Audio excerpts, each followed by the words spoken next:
है आपका श्री शक्ति क्लासेज में। पिछला जो वीडियो लेक्चर था उसके अंदर है वो गाउस प्रमेय के हैं अनुप्रयोग हम पढ़ रहे थे। आज गाउस प्रमेय का अनुप्रयोग में आगे वो हम पढ़ेंगे कि हमारे पास में एक समरूप अवस्थित ठोस अचालक गोले के कारण विद्युत क्षेत्र की तीव्रता है वो ज्ञात करनी है। वही तीन अलग अलग हमारे बिंदु होंगे। पहला होगा पी बिंदु बाहर स्थित होगा, एक होगा पी बिंदु है वो कहां पर स्थित होगा, उसके सतह पर स्थित होगा गोले के, और एक हमारा जो हो जाएगा तीसरा जो बिंदु पॉइंट हो जाएगा वो हो जाएगा कि बिंदु है वो अंदर स्थित हो। तो जैसे हमने वहां पर निकाला कि भाई एक हमारे पास में समरूप अवस्थित खोखला चालक गोले के कारण विद्युत क्षेत्र की तीव्रता, उसी प्रकार से अब हमारे पास में जो गोला है वो किस प्रकार का अचालक गोला है और वो भी ठोस है, तो उसके कारण विद्युत क्षेत्र की तीव्रता हम कैसे ज्ञात करते हैं देखते हैं। तो यहाँ पर देखो सबसे पहला जो इसके अंदर पॉइंट देते हैं वो लेते हैं कि जब बिंदु P गोले के बाहर स्थित हो,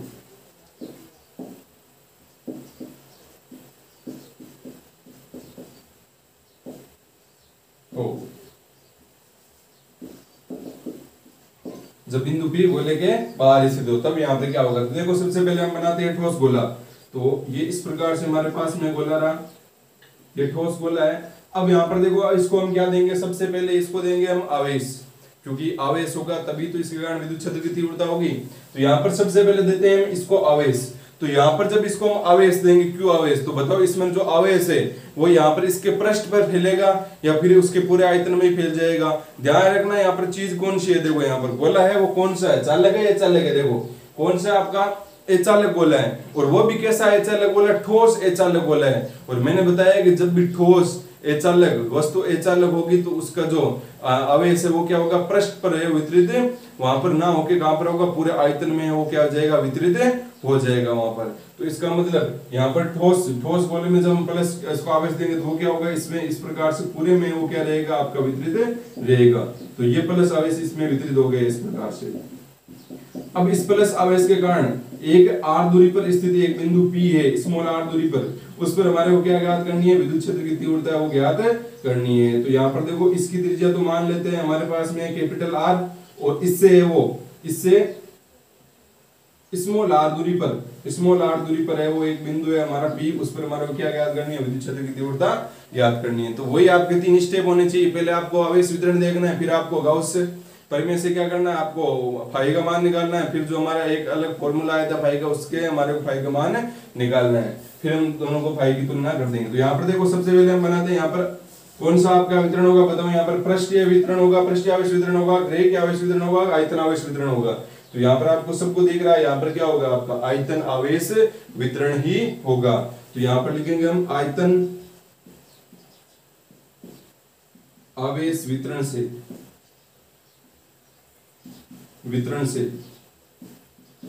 तो आयतन आवेश वितरण से क्या होगा, आयतन आवेश वितरण क्या होता है, रो बराबर, रो होता है ना, रो बराबर क्या होता है, Q बटा V, रो बराबर होता है Q बटा V। तो इस गोले में आवेश का वितरण हुआ है तो यहाँ पर रो बराबर आ गया Q बटा V। अब यहाँ पर देखो Q बराबर क्या आ गया आपका, Q बराबर आ गया रो इंटू V। V क्या आपका आयतन है, तो बताओ इस ठोस गोले का कितना आयतन होगा। तो आपको पता होना चाहिए जो ठोस गोला है उसका आयतन होता है, चूंकि V बराबर आपका कितना होता है, आयतन कितना होता है, 4/3 पाई r क्यूब। r कौन सा लेंगे भाई, कैपिटल R लेंगे ना, क्योंकि इस गोले में आयतन का वितरण हुआ है। तो यहाँ पर क्या ले लेंगे, r क्यूब, ये हो जाएगा आपका आयतन। तो इसमें रख दो मान यहाँ पर, तो Q बराबर क्या आ जाएगा आपका, रो इंटू V का मान रखो कितना आएगा, 4/3 पाई r क्यूब आ गया। अब देखो ये तो हमने कर लिया भाई आयतन आवेश वितरण से। अब आगे देखो हम क्या करते हैं, अब हम लगाएंगे गाउस प्रमेय से, ये गाउस नियम से। गाउस नियम से क्या होगा, गाउस नियम से फाई बराबर क्या होता है आपका, फाई बराबर होता है आपका Q upon epsilon not, total net आवेश।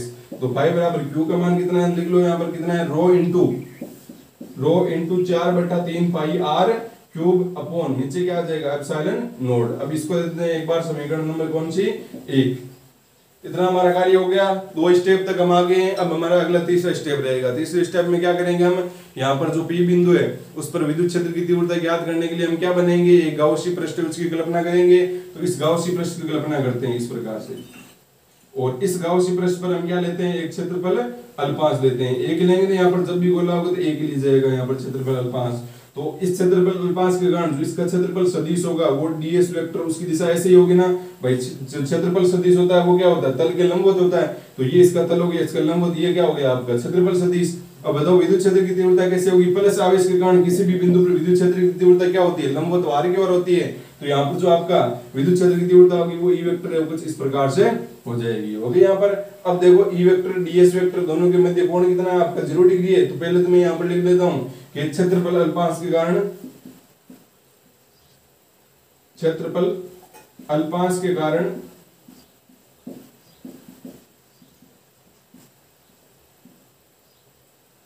विद्युत फ्लक्स।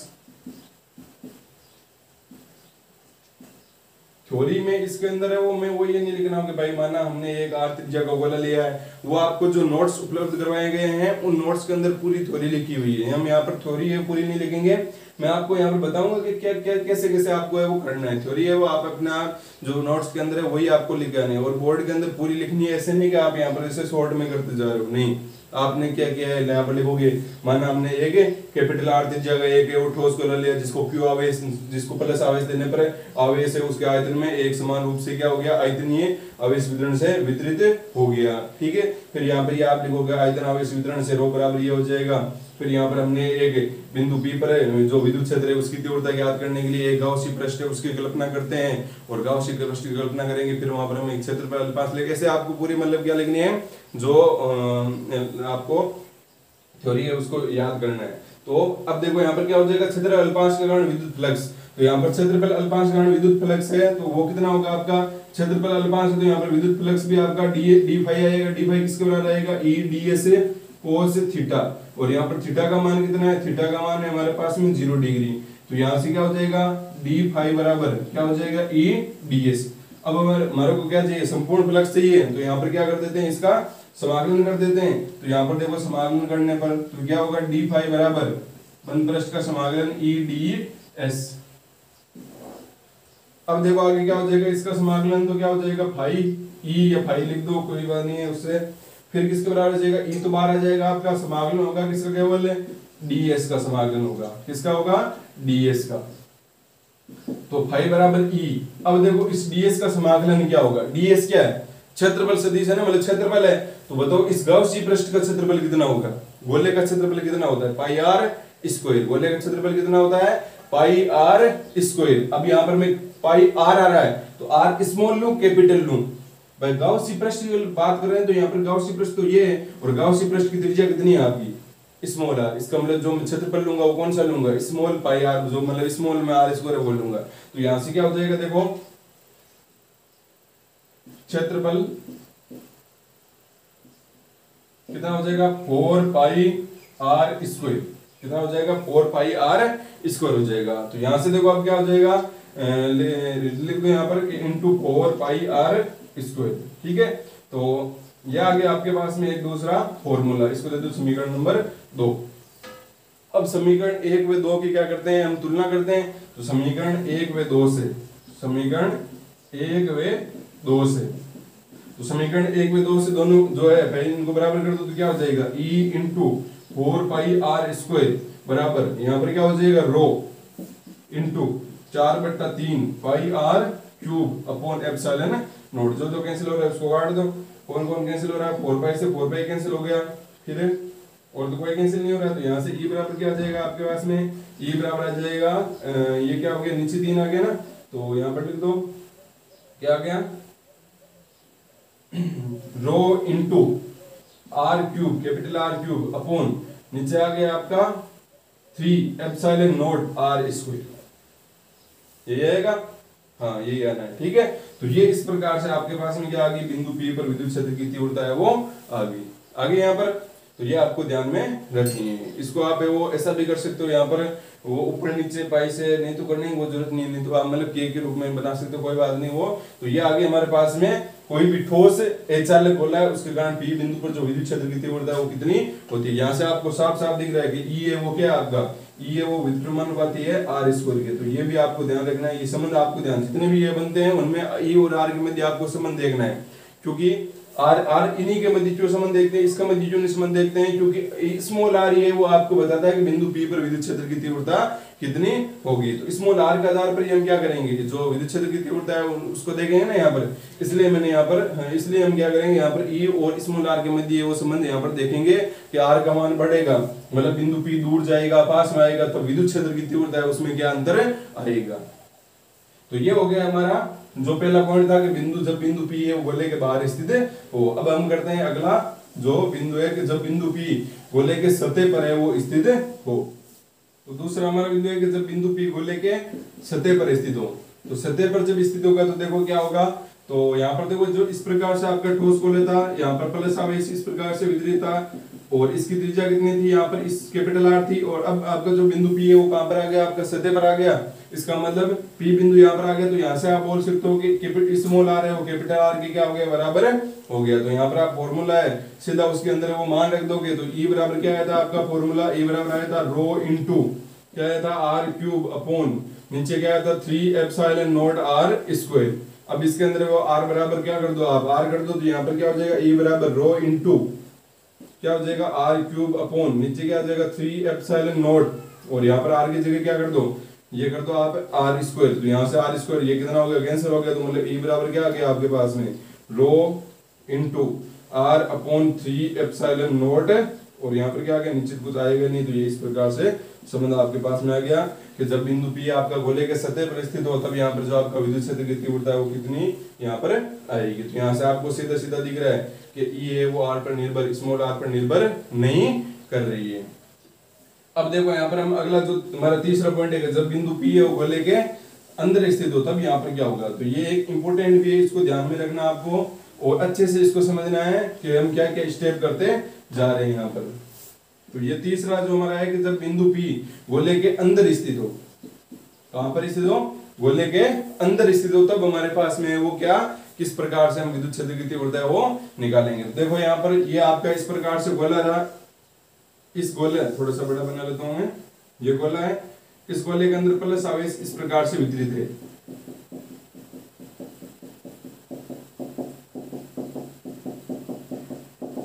इसकी त्रिज्या कितनी है, इसकी त्रिज्या है इस कैपिटल आर, कितनी है कैपिटल आर है।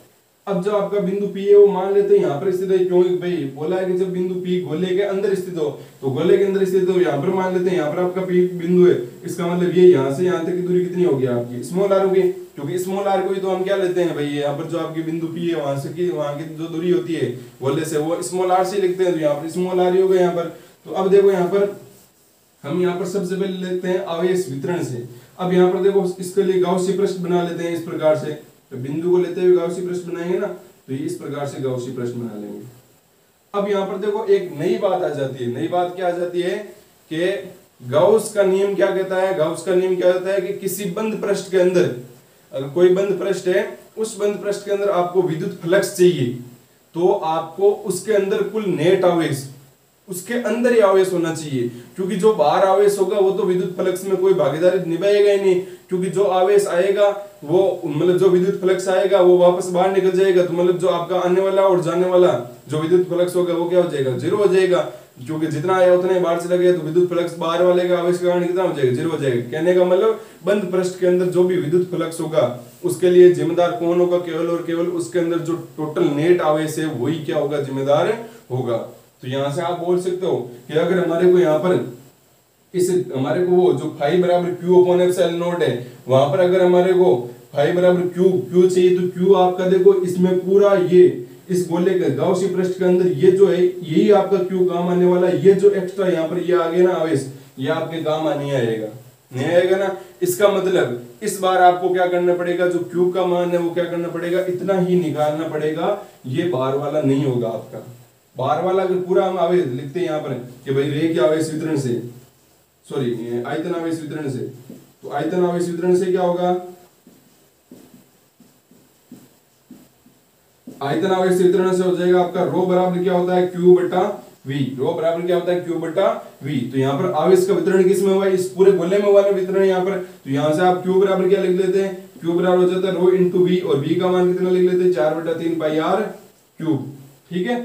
लेकिन इस बार यहां पर होगा क्या, अब आपके पास में ये आप क्यू का प्रयोग नहीं कर सकते हो फाई बराबर क्यू अपॉन एप्सिलॉन नॉट में, क्यों नहीं कर सकते हो प्रयोग? क्योंकि वहां पर क्यू क्या होता है, वो गाउसी पृष्ठ के अंदर का आवेश होता है, और गाउसी पृष्ठ आवेश आपका ये गाउसी पृष्ठ थोड़ी, गाउसी पृष्ठ तो ये अंदर वाला है जो आपका पी बिंदु है, इसको लेकर बनाया। इसका मतलब इस पी बिंदु के लेकर जो ये गाउसी पृष्ठ बनाएगी, इसके अंदर जो आवेश होगा वही क्या होगा आपका, वही है आपका है वो टोटल नेट आवेश होगा। तो अब वो कैसे निकालेंगे, तो वो भी हम निकाल लेंगे आसानी से। कैसे निकालेंगे, मान लेते हैं इसके अंदर आवेश है वो जो गाउसी पृष्ठ के अंदर लिख लेंगे यहाँ पर गाउसी पृष्ठ, गाउसीय पृष्ठ में आवेश माना क्यू डैश है। कौन सा है, क्यू डैश है भाई, क्यू तो हो नहीं सकता, क्यू तो है नहीं यहाँ पर, इसके अंदर क्यू थोड़ी, क्यू तो ये पूरा है, क्यू थोड़ी है इसके अंदर, क्यू डैश मान लेते हैं, ठीक है। तो क्यू डैश है, तो क्यू डैश निकालना है, तो वही हम आयतन आवेश वितरण लगाएंगे। तो यहाँ पर दोनों का जो आपका घनत्व रहेगा, ये जो रो है वो दोनों के लिए, इस गोले के लिए, इस गोले के लिए क्या रहेगा, समान है रहेगा। गोला तो एक ही ना, तो घनत्व तो क्या रहना, समान ही रहना। तो यहाँ पर रो बराबर क्या हो जाएगा आपका, रो बराबर आ जाएगा क्यू डैश, इस बार क्या आ जाएगा क्यू डैश अपॉन वी। लेकिन ये v किसका आयतन होगा, ये होगा छोटे वाले गोले का आयतन। ये बहुत ही इंपॉर्टेंट है, यहाँ से आप गलती कर दोगे तो फिर आगे आपका नहीं होगा। तो इसको अच्छे से समझना है कि यहाँ पर किया क्या है हमने, हमें यहाँ पर क्या चाहिए था कि भाई गाउस का नियम क्या कहता है कि फाई बराबर होता है क्यू अपॉन एप्सिलॉन नॉट, मतलब बंद पृष्ठ का जो विद्युत फ्लक्स होता है वो उसमें उपस्थित कुल नेट आवेश का 1 अपॉन एप्सिलॉन नॉट गुणा होता है। तो उसमें उपस्थित कुल नेट आवेश का किसमें, गाउसी पृष्ठ में। तो गाउसी पृष्ठ तो आपका ये रहा ना, ये है ना, तो इसका मतलब इसके अंदर आपको आवेश चाहिए, ये पूरा आवेश थोड़ी लोगे आप, पूरा आवेश ले ही नहीं सकते आपको। इसका मतलब आपको क्यू डैश एक आवेश चाहिए, तो क्यू डैश चाहिए तो आपको ये लिखना पड़ेगा कि रो बराबर क्या होगा आपका क्यू डैश अपॉन वी होगा यहाँ पर। तो क्यू डैश है और रो है, रो क्या घनत्व है, तो घनत्व दोनों का क्या रहेगा आपका समान रहेगा। भाई बोला है तो घनत्व तो समान रहेगा ना यहाँ पर, ठीक है। एक पानी है, पानी को एक बाल्टी के अंदर भरो या फिर एक गिलास के अंदर बनो, तो क्या बाल्टी के अंदर भरे हुए पानी का घनत्व कुछ और हो जाएगा, गिलास के अंदर भरे हुए पानी घनत्व और हो जाएगा, नहीं होगा ना, घनत्व तो वही रहना ना। तो उसी प्रकार से घनत्व इनका समान रहेगा, इसलिए हम यहाँ पर रो लिख रहे हैं। लेकिन यहाँ पर क्यू आपका चेंज हो गया, ये क्यू तो था आपका बड़े वाले गोले के लिए और ये वी था बड़े वाले गोले का आयतन। लेकिन इस बार क्या होगा, यहाँ पर रो तो समान हो गया लेकिन आवेश है वो क्या हो गया, छोटे वाले गोले का आवेश हो गया, और वी क्या हो गया, छोटे वाले गोले का आयतन हो गया। तो यहाँ पर इस वी में हम क्या लेंगे, 4/3 पाई स्मॉल आर क्यूब। ये बहुत ही इंपॉर्टेंट लाइन है, आपको ये ध्यान में रखना है। कुछ बच्चे गलती कर देते हैं, यहाँ पर स्मॉल आर ले लेते हैं, यहाँ पर कैपिटल आर ले लेते हैं, ठीक है। तो आपको पहले तो ये लिखना है, ठीक है। फिर आपको यहाँ पर गाउसी प्रश्न मानना है कि गाउसी प्रश्न में आवेश माना कितना है, क्यू डैश है। जब हमारा खोखला जो आपका चालक गोला था उसमें अगर हमारा पी बिंदु था, वहां पर हमारी विद्युत क्षेत्र की तीव्रता कितनी आई थी, 0 आई थी, क्योंकि अंदर है वो कोई आवेश होता ही नहीं है। तो अब देखो यहाँ पर आगे वो किस प्रकार से हमें करेंगे। तो यहाँ से क्या हो जाएगा, देखो रो बराबर क्यू डैश का मतलब क्यू डैश तो लिख देते हैं यहाँ पर, Q dash upon V. V का मान कितना होगा लिख देते हैं, क्योंकि जो आपका वी है, वी कितना होगा, छोटे वाले गोले का आयतन कितना होगा, 4/3 पाई स्मॉल आर क्यूब। तो यहाँ पर लिख लो 4/3 पाई स्मॉल आर क्यूब। अब देखो यहाँ पर क्या हो जाएगा, रो बराबर, सॉरी ऐसे लिख लेते हैं यहाँ पर, क्यू डैश बराबर क्या हो जाएगा, क्यू डैश बराबर हो जाएगा rho into 4/3 pi r cube. अब यहाँ से देखो क्यू डैश बराबर, आप है वो क्या कर दो, रो का मान रख दो, यहाँ से इस वाले फॉर्मूले से क्या कर दो, रो का मान रख दो। तो रो का मान क्या आ जाएगा बताओ, यहाँ पर क्यू अपॉन ये मान रखना आपको। तो यहाँ पर क्या हो जाएगा, क्यू अपॉन क्या हो जाएगा, 4/3 पाई और कैपिटल आर क्यूब और into 4/3 pi small R cube. अब देखो जो कट रहा है उसको 4/3 पाई से 4/3 पाई ये कैंसिल हो गया, तो क्यू डैश है वो आपको किसके बराबर आ गया, क्यू, सही से लिखना है क्यू, और ऊपर क्या आ गया आपका स्मॉल आर क्यूब और नीचे आ गया कैपिटल आर क्यूब। तो ये आ गया आपका क्यू डैश। तो ये बहुत ही यहाँ पर इंपॉर्टेंट है, जो आपको बात है वो ध्यान में रखनी है। यहाँ पर आप गलती कर दोगे तो फिर आगे आपका क्वेश्चन सोल्व नहीं होगा।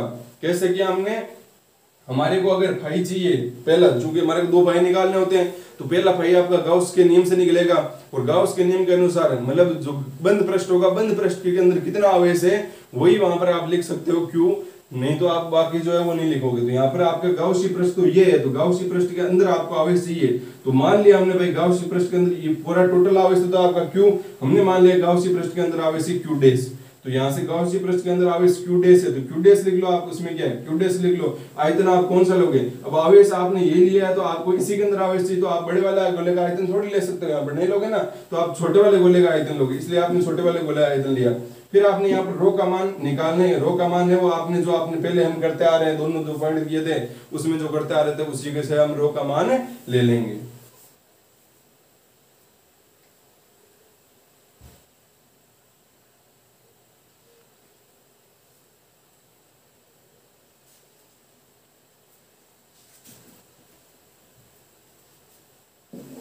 अब आगे देखो क्या करेंगे, वही करते हैं यहाँ पर गाउस के नियम से। गाउस के नियम से, गाउस के नियम से क्या होगा बताओ, गाउस के नियम से होगा फाई बराबर क्या हो जाएगा, फाई बराबर होगा आपका Q अपॉन एप्सिलॉन नॉट, ये होगा, ये नहीं होगा, Q की जगह हम क्या लेंगे Q डैश, क्या लेंगे Q डैश लेंगे यहाँ पर, क्यों गोला आपका बिंदु है वो गोले के अंदर स्थित है, तो यहाँ पर क्या आएगा Q डैश। तो यहाँ से फाई बराबर Q डैश का मान देखो, Q डैश का मान है QR cube, QR cube upon capital R cube, upon क्या हो जाएगा एप्सिलॉन नॉट, मतलब यहाँ पर लिख दो, ये आ गया आपका फाई का, मतलब इसको समीकरण क्या दे दो 1 दे दो, दे दिया समीकरण 1। अब हमारा अगला कार्य क्या रहता है, अब हमारे को क्या करना है, जो दूसरा जो हमारा फ्लक्स है उसको याद करना है, तो दूसरा फ्लक्स याद करने के लिए वही यहाँ पर हमारे को क्या करना पड़ेगा, एक जो क्षेत्रफल अल्पांश है उसकी हमारे को कल्पना करनी पड़ेगी, तो ये हमारा एक क्षेत्रफल अल्पांश इस प्रकार से ले लिया हमने, और इसके कारण जो क्षेत्रफल सदिश होगा ds1 है वेक्टर कुछ इस प्रकार से हो गया। इस क्षेत्रफल अल्पांश पर जो आपका विद्युत क्षेत्र की तीव्रता वो किस साइड में होगी, ये प्लस आवेश है, सॉरी ये बिंदु है, इसके कारण जो ये प्लस आवेश है उसके कारण वो विद्युत क्षेत्र की तीव्रता है वो इस प्रकार से होगी, मतलब ए वेक्टर इस प्रकार से हो गया यहाँ पर। तो यहाँ से आप क्या लिख लोगे कि क्षेत्रफल अल्पांश के कारण विद्युत फ्लक्स, क्षेत्रफल अल्पांश के कारण विद्युत फ्लक्स मान लेते हैं, क्या आ गया आपका डी फाई, तो डी फाई वो किसके बराबर आ गया आपका, डी फाई आ जाएगा आपका किसके बराबर आएगा, E D S cos theta के बराबर, E D S cos theta के बराबर, और थीटा का मान चूंकि हमें पता है थीटा का मान कितना है 0 डिग्री है, तो यहाँ से क्या आ जाएगा डी फाई बराबर आ जाएगा ई डी एस, ठीक है, इसका समाकलन कर देते हैं यहाँ पर, तो डी बराबर बाई फाई बराबर आ जाएगा आपका ई डी एस, और ये आगे बंद पृष्ठ का समाकलन। तो अब आगे देखो क्या हो जाएगा, इसका तो समाकलन हो गया फाई, फाई बराबर क्या हो जाएगा ई बार आ जाएगा। अब क्या होगा, इसका समाकलन होगा तो किसका होगा, बंद पृष्ठ का समाकलन होगा ds। तो क्षेत्रफल अल्पांश हमने कहां पर लिया था, क्षेत्रफल अल्पांश लिया था हमने छोटे वाले गोले पर, तो इस बार जो क्षेत्रफल लेंगे वो किसका लेंगे, छोटे वाले गोले का क्षेत्रफल लेंगे, पिछले वाले में भी यही किया था। तो यहाँ पर हम क्षेत्रफल अल्पांश है छोटे वाले गोले पर लिया, इसलिए हमारा जो क्षेत्रफल जो आएगा वो भी छोटे वाले गोले का आएगा। इसका मतलब यहाँ पर जो बंद पृष्ठ का समाकलन है ds वो किसके बराबर आएगा आपका, वो आ जाएगा आपके किसके बराबर आ जाएगा 4 पाई r स्क्वायर के बराबर आ जाएगा, ठीक है। तो यहाँ से आप लिख दोगे जो आपका फाई है वो किसके बराबर हो गया, e इंटू 4 पाई r स्क्वायर, ये आ गया आपके पास में फाई का दूसरा फॉर्मूला। अब वही करते हैं समीकरण 1 व 2 की तुलना करने पर, तो देखो करते हैं समीकरण 1 व 2 की तुलना। तो समीकरण 1 व 2 की तुलना करते हैं, समीकरण 1 रही है ये 2 रही, तो यहाँ पर क्या हो जाएगा e इंटू 4 पाई r sorry small r square बराबर किसका हो जाएगा आपका, ये मान रख दो क्या हो जाएगा q into r cube upon नीचे क्या आ जाएगा एप्सिलॉन नॉट r क्यूब, ठीक है। अब यहाँ पर जो कट रहा है उसको कैंसिल कर दो, यहाँ पर कौन कौन कट रहा है, यहाँ पर r स्क्वायर से r स्क्वायर वो क्या हो गया कैंसिल हो गया, तो यहाँ से क्या हो जाएगा e बराबर क्या हो जाएगा q इंटू यहाँ पर क्या हो गया r सॉरी r बचा ना केवल, क्योंकि r क्यूब से r स्क्वायर कैंसिल हो गया, r एक ही बचा, और नीचे क्या आ जाएगा 4 पाई एप्सिलॉन नॉट और कैपिटल R क्यूब, और 1/4 पाई एप्सिलॉन नॉट को आप क्या लिख सकते हो, k लिख सकते हो, तो उसको हम k लिख देते हैं। तो यहाँ से e बराबर आ जाएगा आपके पास में KQR अपॉन R क्यूब। तो ये आपका बहुत ही इंपॉर्टेंट है, जो आपका यहाँ पर विद्युत क्षेत्र की तीव्रता आ गई, मतलब जब बिंदु P गोले के अंदर स्थित हो तब हम विद्युत क्षेत्र की तीव्रता वो कितनी आती है KQR अपॉन R क्यूब, ये आपकी विद्युत क्षेत्र की तीव्रता है वो आती है। आप इसको एक फॉर्मूले को और एक तरीके से लिख सकते हो, आप क्या कर सकते हो, यहाँ पर देखो ऊपर नीचे वो क्या कर दो, मतलब 3 का भाग दे दो, यहाँ पर किसका भाग दे दो 3 का भाग दे दो, 3 का भाग दोगे तो क्या होगा, देखो इसको मैं ऐसा लिख सकता हूँ कि भाई Q into R upon 4/3 pi epsilon naught R cube, ठीक है, मतलब 1/3 कर दिया, तो यहाँ पर भी 1/3 आ गया है ना, 1/3 से गुणा करना है, 1/3 कर दिया, ठीक है। तो इसको हम क्या लिख सकते हैं, 4/3 पाई आर क्यूब, इसको हम क्या लिख सकते हैं, रो लिख सकते हैं ना, ठीक है। चलो कोई बात नहीं, आप ये इतना तक ये मतलब कर लेना, नहीं तो वो मतलब रो लिख के आप वो कर सकते हो यहाँ पर। तो आपकी जो विद्युत जो क्षेत्र की तीव्रता है वो आगे भी जब बिंदु पी गोले के अंदर स्थित हो, तो ये बहुत ही इंपॉर्टेंट है, जो आपको ध्यान रखना है कि शुरुआत में हमारे क्या करना है, जो आपका आवेश रहेगा वो गाउसी पृष्ठ के अंदर है वही आवेश रहेगा, तो उसी के अनुसार लोगे। अगर आप ये गलतियां कर दोगे, बच्चे ज्यादातर यही गलतियां करते हैं कि यहाँ पर क्या लेंगे, या फिर यहाँ पर जो हमने लिया यहाँ पर ये 4/3 pi are small R cube लिख लिया, कुछ बच्चे यहाँ पर कैपिटल आर, यहाँ पर कैपिटल आर, तो आपको तरीके से करना है कि हमारे को गाउस का नियम है, गाउस का नियम कहता है कि जो बंद पृष्ठ है उसके अंदर कितना आवेश है, तो यहाँ पर बंद पृष्ठ तो आपका ये वाला है, तो इसके अंदर पूरा क्यू आवेश थोड़ी होगा, इसके अंदर तो कुछ अलग आवेश होगा, तो वो अलग आवेश हमने निकाला है, मान लिया क्यू डैश है, और वही फिर आयतन आवेश वितरण से भाई इस बार छोटे वाले गोले पर वितरित हो गया, यहाँ पर मान लिया हमने, तो वही हो गया, रो बराबर आ गया क्यू डैश अपॉन वी। अब सीधी सी बात है, छोटा वाला गोला लिया तो हम आयतन उसी का लेंगे, तो यहाँ पर आयतन है वो हमने उसी का ले लिया, लेकिन यहाँ पर जो घनत्व है रो है, उस घनत्व को हम क्या कर लेंगे, जो बड़े वाला गोला और जो छोटे वाला गोला है उसका घनत्व समान होगा, तो वहां से हम रो का मान है वो भी रख लेंगे। यहाँ पर रो का मान नहीं रखोगे तो फिर आपका वो मैंने जो मैं अभी बता रहा था उसके मतलब रो के फॉर्म में वो आ जाएगा, लेकिन आपको ऐसा करना है, और ये भी आपको ध्यान में रखना है, ये जो आपकी न्यूमेरिकल आते हैं उनके अंदर बहुत ही इंपोर्टेंट है। तो यहाँ से भी आपको दिख रहा है कि जो आपका ई समानुपाती है किसके, स्मॉल आर के, मतलब जो विद्युत क्षेत्र की तीव्रता है वो क्या होगी आपके इसके गोले के, वो क्या होगी, समानुपाती होगी। और अगर यहाँ पर ठोस गोले के केंद्र पर बात कर लेंगे, ठोस गोले के केंद्र पर विद्युत क्षेत्र की तीव्रता कितनी होगी, तो ठोस गोले के केंद्र पर विद्युत क्षेत्र की तीव्रता, तो मतलब जो आपका पी बिंदु कहाँ पर केंद्र पर है, इसका मतलब आर कितना हो गया आपका 0 हो गया, और आर 0 हो गया, इसका मतलब यहाँ पर आर 0 होते ई क्या हो गया आपका 0 हो गया आपका। तो ये जो ठोस गोले के केंद्र पर जो विद्युत क्षेत्र की तीव्रता है वो कितनी होती है, 0 होती है। ये भी आपको इंपॉर्टेंट बात है, वो ध्यान में रखनी है। अब देखो इसका फटाफट से हम थोड़ा सा एक ग्राफ बना लेते हैं, किस प्रकार से ग्राफ बनता है यहाँ पर ई और आर के मध्य, ये आपका आर रहा और ये ई रहा। तो हमारे पास में 3 फॉर्मूला आए थे, जब बिंदु पी आपका गोले से बाहर स्थित हो, तो जब बिंदु पी गोले से बाहर स्थित होता था तब आपका जो ई आता था वो कितना आया था, आपका ई आया था आपका rho into capital are cube upon 3 epsilon naught small r square, ठीक है, ये आया था। और जब बिंदु पी है वो गोले के सतह पर स्थित हो तब आपका रो आया था, कितना आया था, बराबर कर दो, तो कितना आ गया था, rho into r upon 3 epsilon naught, ये आ गया था।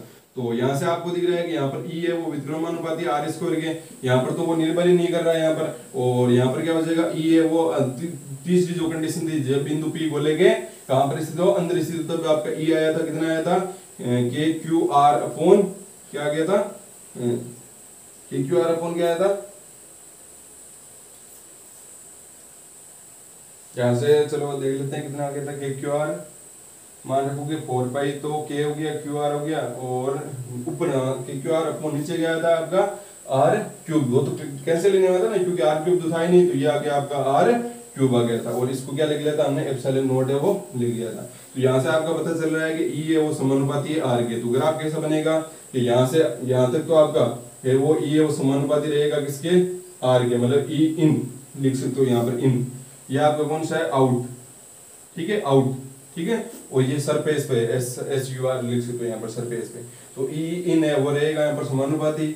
फिर यहाँ पर क्या होगा, जैसे ही आप क्या करोगे, जो बिंदु पी है ये ठोस गोला होगा, ठोस गोले में आप क्या करोगे, बिंदु पी को यहाँ पर लगा रहोगे, धीरे धीरे आप जैसे जैसे आर को बढ़ाते जाओगे वैसे वैसे विद्युत क्षेत्र की तीव्रता बढ़ती जाएगी, सतह पर आपकी विद्युत क्षेत्र की तीव्रता आपको अधिकतम मिलेगी, और फिर धीरे धीरे क्या होगी, जैसे आप बिंदु पी को बाहर धीरे धीरे आगे लेते जाओगे तो आपका ई का मान है वो 1/r स्क्वायर की, मतलब इस प्रकार से वो क्या होता जाएगा, कम होता जाएगा। तो इस प्रकार से आपको जब आपकी जो ई सरफेस होगा, सतह होगी, सतह पर आपको जो है वो क्या मिलेगा, सबसे अधिकतम है वो क्या मिलेगा, जो विद्युत क्षेत्र की तीव्रता मिलेगी, और फिर धीरे धीरे वो क्या होता जाएगा, इस प्रकार से कम होता जाएगा, किसके अनुसार, ई समानुपाती 1/r स्क्वायर के, या ई व्युत्क्रमानुपाती आर स्क्वायर के रूप में वो आपको विद्युत क्षेत्र वो घटता मिलता जाएगा, ठीक है। तो ये हमने देख लिया यहाँ पर कि कोई भी समरूप आवेशित ठोस अचालक गोले के कारण विद्युत क्षेत्र की तीव्रता है वो क्या होगी। और ये इंपॉर्टेंट भी है क्योंकि इसके अंदर जो तीसरा जो इसका बिंदु है वो बहुत ही महत्वपूर्ण है, क्योंकि उसके अंदर आपको थोड़ी सी सोच समझ के वो काम में वहां पर लेना पड़ेगा, नहीं तो गलती होने के चांस है वो बढ़ जाते हैं। ठीक है, अब हम जो अगला हमारा टॉपिक है उसको हम करते हैं। तो अब हमारा अगला टॉपिक है आवेशित चालक की सतह पर बल। कि हमारे पास में एक आवेशित चालक है इस प्रकार से, तो इस आवेशित चालक की सतह पर है वो कितना बल लगता है, किसके कारण बल लगेगा, किसके कारण बल लगेगा। कोई आके लगा रहेगा यहाँ पर ऐसे मतलब धक्का दे रहा है इसको, ऐसा नहीं है। जैसे हमने पढ़ा है कि अगर किसी के पास में विद्युत क्षेत्र होता है तो विद्युत क्षेत्र होगा तो वहां पर क्या लगेगा, बल भी तो लगेगा ना, क्योंकि विद्युत क्षेत्र होगा तभी तो वस्तुएं एक दूसरे को आकर्षित या प्रतिकर्षित करेगी ना।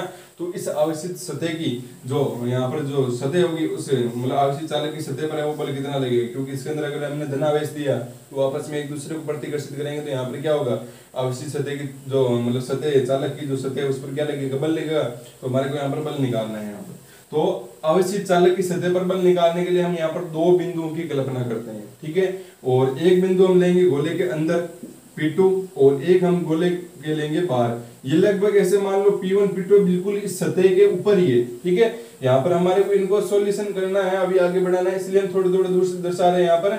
नहीं तो यहाँ पर ऐसा ही माना जाता है कि जो आपका P1 और P2 होंगे वो लगभग जो आपका ये गोले की कहां पर स्थित होंगे, सतह पर ही स्थित होंगे। तो यहाँ पर देखो हम दो आवेशित चालक सतह पर, पहले तो यहाँ पर चालक सतह, तो जो आपका आवेश का वितरण है वो क्या होगा, इस प्रकार से हो जाएगा ना वितरण, इसी प्रकार से होता है। चालक होता है तो उसमें पृष्ठ पर एक समान रूप से क्या हो जाता है, आवेश का वितरण हो जाता है। तो अब यहाँ पर हमारे को आवेशित चालक की सतह पर बल ज्ञात करना है, तो वहां पर हमने दो पॉइंट ले लिए, एक तो ले लिया P1 और एक P2। अब इसके बाद में हमारा दूसरा कार्य होता है, यहाँ पर हमने P1 P2 लेने के बाद में अब हम यहाँ पर लेंगे एक क्षेत्र, मतलब यहाँ पर इसको जो आवेशित चालक जो है इसको हम दो भागों में बांटेंगे। कितने भागों में बांटेंगे, दो भागों में बांटेंगे। एक तो हम यहाँ पर एक छोटा सा पार्ट देंगे यहाँ पर इस प्रकार से, जिसको नाम देंगे AB, और एक लेंगे यहाँ पर हम ये C हो गया, मतलब एक तो पार्ट हो गया आपका ACB। ठीक है, कहने का मतलब इस दो यहाँ पर आवेशित चालक है इसके दो पार्ट बना लिए हमने। कितने पार्ट बना लिए, दो पार्ट बना लिए। ठीक है, एक तो हमने ले लिया AB पार्ट और एक ले लिया हमने ACB, ये वाला जो बाहर वाला पार्ट ये हो गया। ठीक है, तो इसके अनुसार है वो हम क्या करेंगे, देखेंगे यहाँ पर इस छोटे वाले AB जो अल्पांश है इसके कारण विद्युत क्षेत्र की तीव्रता को मान लेंगे E1, और इसके कारण ACB इसके कारण जो विद्युत क्षेत्र की तीव्रता है उसको मान लेंगे हम E2। तो यहाँ पर देखो सबसे पहले कि इस P1 पॉइंट पर जो आपका विद्युत क्षेत्र लगेगा वो विद्युत क्षेत्र की दिशा वो किस साइड में होगी। तो बताओ इस AB अल्पांश के कारण, इस AB अल्पांश में कौन सा आवेश है, प्लस आवेश है। तो इसका मतलब है इस AB अल्पांश के कारण जो P1 बिंदु है उस पर जो विद्युत क्षेत्र की तीव्रता वो किस साइड में होगी, प्लस के कारण किसी भी बिंदु पर विद्युत क्षेत्र की तीव्रता क्या होती है, लंबवत बाहर की ओर होती है। मतलब E1 वेक्टर भी आपका है वो कुछ इस प्रकार से।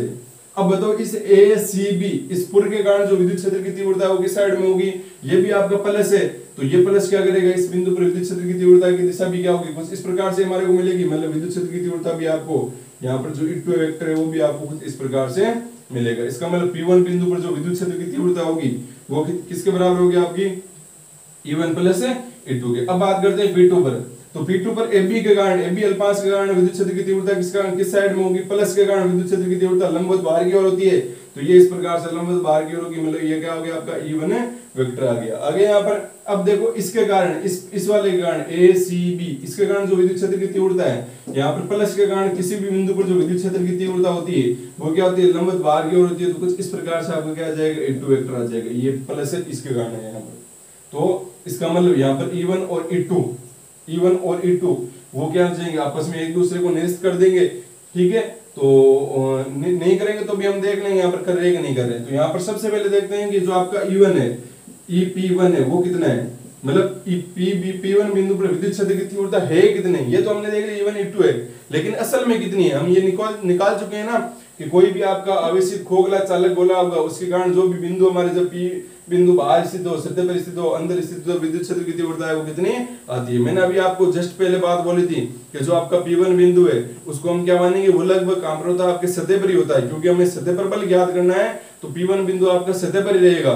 तो आवेशित खोखले चालक गोले के कारण उसके सतह पर जो विद्युत क्षेत्र की तीव्रता है वो कितनी होती है, सिग्मा अपॉन एप्सिलॉन नॉट। इसका मतलब जो EP1 है वो कितना आएगा आपका, सिग्मा अपॉन एप्सिलॉन नोट यहाँ पर आएगा। ध्यान रखना P1 है वो आपका सतह पर ही स्थित है, हमारे को इसको सोल्व करना है, इसलिए मैं यहाँ पर इसको दर्शा रहा हूँ। नहीं तो हम यहाँ पर किसी के दिमाग में आएगा कि ये तो जो ये हमने P1 लिया है वो तो सतह पर होता है, तब यहाँ पर विद्युत क्षेत्र की तीव्रता होती है। तो ये P1 बिंदु सतह पर ही है, ठीक है, ये बाहर स्थित नहीं है, यहाँ पर हमें सोल्व करने के लिए यहाँ पर बस बाहर लिया है। तो EP1 कितना आ गया, सिग्मा अपॉन एप्सिलॉन नोट। अब EP2 बताओ कितना आएगा।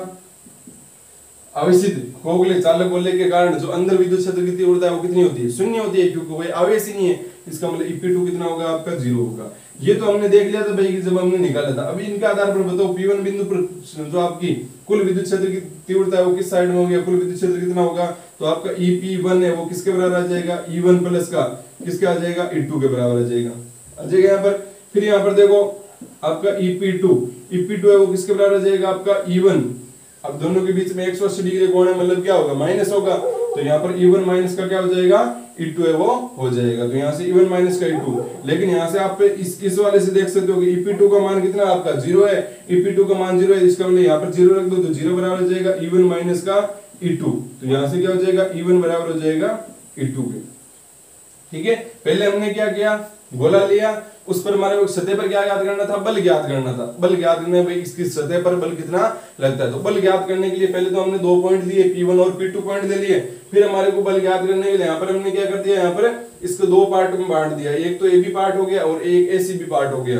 AB पार्ट के कारण P1 पर विद्युत क्षेत्र की तीव्रता देख ली, और इसके कारण जो P2 है उस पर भी AB और C का जो ACB है उसके कारण विद्युत क्षेत्र की तीव्रता देख ली। लेकिन हमें पहले से पता है कि जो P1 पर है विद्युत क्षेत्र की तीव्रता कितनी होगी, हमने निकाल चुके हैं कि सिग्मा अपॉन एप्सिलॉन नोट होगी, और जो आपका P2 होगा उस पर विद्युत क्षेत्र की तीव्रता कितनी वो भी हम निकाल चुके हैं। ठीक है, ये तो हमने पहले जो हम पढ़ रखा उससे निकाला था, लेकिन जो अभी हमने यहाँ पर ये क्षेत्रफल लिए, अल्पमास लिए, उनके कारण जो हमारी विद्युत क्षेत्र तीव्रता आई है तो वो हमने यहाँ पर निकाली है। तो यहाँ से आपको दिख रहा है कि E1 है वो E2 बराबर है, और E1 E2 बराबर, इसको हम मान लेते हैं क्या, हमारा दोनों को एक मान लेते हैं, क्या मान लिया, E मान लिया। तो यहाँ पर ये हो गया E। अब देखो यहाँ पर क्या हो जाएगा, E1 बराबर हो गया E2 के, बराबर हो गया E के। तो अब यहाँ से देखो क्या होगा, EP1 का मान देखो कितना होगा, सिग्मा अपॉन एप्सिलॉन नोट। तो सिग्मा अपॉन एप्सिलॉन नोट किसके बराबर हो जाएगा, E1 प्लस E2, मतलब दोनों को क्या लिख सकता हूँ, E लिख सकता हूँ, तो E प्लस का E, कहने का मतलब कितना हो गया, 2E किसके बराबर आ गया, सिग्मा अपॉन एप्सिलॉन नोट। और यहाँ से E है वो किसके बराबर आ गया, सिग्मा अपॉन 2 एप्सिलॉन नोट। तो आपके पास में विद्युत क्षेत्र आ गया सिग्मा अपॉन कितना आ गया, 2 एप्सिलॉन नोट। ठीक है, तो विद्युत क्षेत्र की तीव्रता आ गई। अब आपको चाहिए क्या, सतह पर बल चाहिए, और बल हम कौन से फॉर्मूले से निकाल सकते हैं, जिसमें E हो और Q भी आवेश हो, तो वो हमारा होता है E बराबर F अपॉन Q, या F बराबर क्या हो जाएगा, EQ होता है ना, F बराबर क्या होता है, EQ, ये होता है ना। तो उसी से हम क्या निकाल सकते हैं, बल निकाल सकते हैं। अब यहाँ पर देखो इसके कारण यहाँ पर अंदर जो बिंदु P2 है उसके कारण तो कोई यहाँ पर विद्युत क्षेत्र नहीं है, तो उसके कारण तो कोई यहाँ पर बल लगेगा ही नहीं, मतलब केवल इस AB क्षेत्रफल जो अल्पांश लिया है हमने, सॉरी अल्पांश लिया है, AB अल्पांश के कारण यहाँ पर क्या लगेगा, आपका बल है वो लगेगा। तो यहाँ पर आप लिख सकते हो AB अल्पांश के कारण बल लगेगा, तो अल्पांश के कारण बल लगेगा वो क्या लगेगा, अल्पांश के कारण बल लग रहा है, तो पूरा बल थोड़े लगेगा, यहाँ पर क्या लगेगा, कुछ ही है वो बल है, यहाँ पर हम मतलब गिनती में आएगा आपका। तो यहाँ पर आप लिखोगे भाई अल्पांश AB के कारण बल, अल्पांश AB के कारण बल, तो अल्पांश AB के कारण है वो बल कितना होगा आपका, AB के कारण बल देख लो यहाँ पर कितना होगा आपका, AB के कारण थोड़ा सा बल आएगा, DF बराबर किसके हो जाएगा, विद्युत क्षेत्र की तीव्रता E, और यहाँ पर क्या आ जाएगा आपका जो ये क्या आ जाएगा, सॉरी DQ, क्या आ जाएगा DQ। आवेश भी यहाँ पर क्या है, इसके अंदर पूरा आवेश थोड़ी, Q आवेश थोड़ी, यहाँ पर थोड़ा सा आवेश है, तो हमने ले लिया यहाँ पर DQ। अब यहाँ से देखो DF बराबर E का मान रख दो, E का मान कितना है, sigma upon 2 epsilon note. DQ का मान कहां से रखेंगे, हमारे पास में पृष्ठीय आवेश वितरण होता है, तो ये एक हमने छोटा सा इस प्रकार से चालक लिया है, छोटा सा अल्पांश लिया है, तो इस पर जो आपकी विद्युत क्षेत्र की तीव्रता है वो कितनी होगी, इस पर आपकी विद्युत क्षेत्र की तीव्रता है वो आप निकालोगे, मतलब विद्युत क्षेत्र की तीव्रता क्या, आवेश वितरण कैसे निकालोगे, पृष्ठीय आवेश वितरण सिग्मा बराबर क्या हो जाएगा आपका DQ अपॉन DS। तो यहाँ से DQ है वो किसके बराबर आ गया, DQ आ गया आपका सिग्मा DS के बराबर। तो यहाँ से सिग्मा DS है, उस DQ का मान आ गया, तो DQ का मान यहाँ पर रख दो, कितना आ जाएगा, सिग्मा DS। अब यहाँ से DF है वो किसके बराबर आ गया आपका, sigma square upon 2 epsilon note, और यहाँ पे क्या आ गया DS। ये तो एक अल्पांश AB के कारण बल आया, हमारे को तो संपूर्ण सतह पर बल चाहिए, तो यहाँ पर लिख दोगे कि संपूर्ण सतह पर बल सतह पर बल, तो संपूर्ण सतह पर बल है वो कितना लगेगा आपका, संपूर्ण सतह पर बल लगाने निकालने के लिए हम क्या कर देंगे, इसका समाकलन कर देंगे। तो समाकलन करते हैं, यहाँ पर एफ आ जाएगा आपके पास में, और वो किसके बराबर आ जाएगा, समाकलन of sigma square 2 epsilon naught और ds, ये आ जाएगा हमारा संपूर्ण सतह पर बल। ठीक है, अब देखो आप इसको थोड़ा सा और लिख सकते हो। हमें पता है कि सिग्मा ई बराबर क्या होता है आपका, ई बराबर होता है सिग्मा अपॉन एप्सिलॉन नॉट। तो यहां से सिग्मा बराबर क्या हो जाएगा, ई एप्सिलॉन नॉट, और सिग्मा स्क्वायर करोगे तो इसका पूरा का स्क्वायर, तो मतलब सिग्मा स्क्वायर की जगह आप क्या रख सकते हो, ई स्क्वायर एप्सिलॉन जो नॉट है उसका स्क्वायर भी रख सकते हो। ये तो आ गया आपका बल। अब यहाँ पर बल है, किसी के पास में बल है तो उसका क्या होगा, दाब भी तो होगा ना वहां पर, और दाब बराबर क्या होता है, बल बटा क्षेत्रफल, हमने पढ़ा है 11th क्लास में। तो यहाँ पर हम दाब भी निकाल लेते हैं, तो दाब आपका निकाल लेंगे डीपी, तो डीपी बराबर क्या होगा, दाब बराबर होता है बल बटा क्षेत्रफल, तो बल बटा क्षेत्रफल, बल कितना लग रहा है आपका, बल लग रहा है आपका डीएफ लग रहा है, बटा क्षेत्रफल कितना होगा, डीए होगा, यही होगा। तो यहां से डीपी बराबर क्या आ जाएगा, डीपी बराबर डीपी बराबर आएगा आपका डीएफ, डीएफ कितना है आपका, डीएफ है आपका सिग्मा स्क्वायर, सिग्मा स्क्वायर, ये तो आपका एफ था, डीएफ लिखना आपको, डीएफ ये है, तो क्या आएगा sigma square upon 2 epsilon not. ठीक है, sigma square upon 2 epsilon naught, और यहां पर क्या आ जाएगा डीएस, और नीचे क्या आ गया आपका डीए, डीएस डीए क्या है, डीएस भी आपका क्षेत्रफल है और डीए भी क्या आपका क्षेत्रफल है, दोनों कैंसिल हो गए, मतलब आपके पास में जो डीपी है मतलब दाब है वो क्या आ गया आपका sigma square upon 2 epsilon naught आ गया, कैंसिल हो गए ना आपस में, क्योंकि दोनों क्या क्षेत्रफल ही है। तो यहाँ से क्या हो जाएगा, जो डीपी है वो आ गया sigma square upon 2 epsilon naught, और सिग्मा स्क्वायर को आप यहाँ से क्या लिख सकते हो, डीपी बराबर क्या हो जाएगा आपका, यहाँ पर हो जाएगा सिग्मा स्क्वायर लिख सकते हो, यहाँ पर E square epsilon not square, तो यहाँ पर लिख दोगे ई स्क्वायर एप्सिलॉन नॉट का स्क्वायर अपॉन क्या हो जाएगा 2 एप्सिलॉन नॉट, एक एप्सिलॉन नॉट से एक एप्सिलॉन नॉट कैंसिल हो गया, मतलब डीपी बराबर किसके आ गया आपका 1/2 ई स्क्वायर या एप्सिलॉन नॉट ई स्क्वायर। ये बहुत ही इंपॉर्टेंट है, जो आपको फॉर्मूला ध्यान में रखना है। तो बिल्कुल आसान से तरीके से हमने कर लिया कि चालक सतह पर बल चाहिए था, बल हमने निकाल लिया, क्योंकि बल यही याद रखो, बल निकालने के लिए हमारे को ई की आवश्यकता होगी और क्यू की आवश्यकता होगी, और ई है वो निकाल लेंगे हम। यहाँ पर किस प्रकार से निकालेंगे, इसको दो भागों में बांट देंगे, फिर यहाँ पर दो पॉइंट दे लेंगे और दो पॉइंटों पर अलग अलग विद्युत क्षेत्र की तीव्रता हम निकाल लेंगे। हमें पहले से पता था, उसके अनुसार हम यहाँ पर EP1 EP2 का मान रख देंगे, तो हमारे पास में क्या आ जाएगा, ई आ जाएगा, ई आ गया तो ई का मान रख दिया, फिर DQ का हम पृष्ठीय आवेश वितरण से रख देंगे यहाँ पर DQ का मान, और हमारे पास में एक बल आ गया संपूर्ण सतह पर निकालना, तो इसका क्या कर देंगे हम, समाकलन है वो कर देंगे। फिर हमारे पास में बल आ गया, तो हम यहाँ पर दाब भी निकाल सकते हैं। दाब को पता है आपका फॉर्मूला क्या होता है, दाब बराबर होता है बल बटा क्षेत्रफल, तो ये सीधा आसान था, और आपके पास में दाब आ गया half epsilon not E square. ठीक है, ये हो गया आपका आवेशित चालक की सतह पर बल तथा दाब। तो आज के लिए वो हम आज है वो इतना ही अध्ययन करेंगे। आज वो हमने किस किस चीज का अध्ययन कर लिया, एक तो हमने किया था कि हमारे पास में एक ठोस आवेशित चालक गोले के कारण विद्युत क्षेत्र की तीव्रता निकाल ली। फिर हमारा दूसरा टॉपिक रहा था कि कोई भी हमारे पास में एक आवेशित क्या है, आवेशित एक चालक है, और इस आवेशित चालक पर कितना बल लगता है और कितना है वो दाब लगता है। आगे जो अध्ययन है वो हमें कल करेंगे, और फिर आपका कल जो होगा वो आपका चैप्टर जो 2 है वो आपका खत्म हो जाएगा। उसके बाद में हम कुछ उदाहरण करेंगे, तो आपको साथ साथ में अभी भी है वो आपको उदाहरण या आंकिक प्रश्न है वो करते जाना है, क्योंकि सभी आंकिक प्रश्न और उदाहरण यहाँ पर करने संभव नहीं है। ठीक है, तो आपको कुछ कुछ है जो बिल्कुल आसान है वो आपको है वो कर लेना है यहाँ पर। ठीक है, जो थोड़ी बहुत प्रॉब्लम जिनमें रहती है उनको तो मैं बता ही दूंगा, और फिर भी मैं यहाँ पर जो आपके अगला जो वीडियो आएगा उसके अंदर मैं उदाहरण है वो करवाऊंगा, और आपको भी साथ साथ में वो इनको जो उदाहरण वगैरह और न्यूमेरिकल है उनको करते जाना है आपको।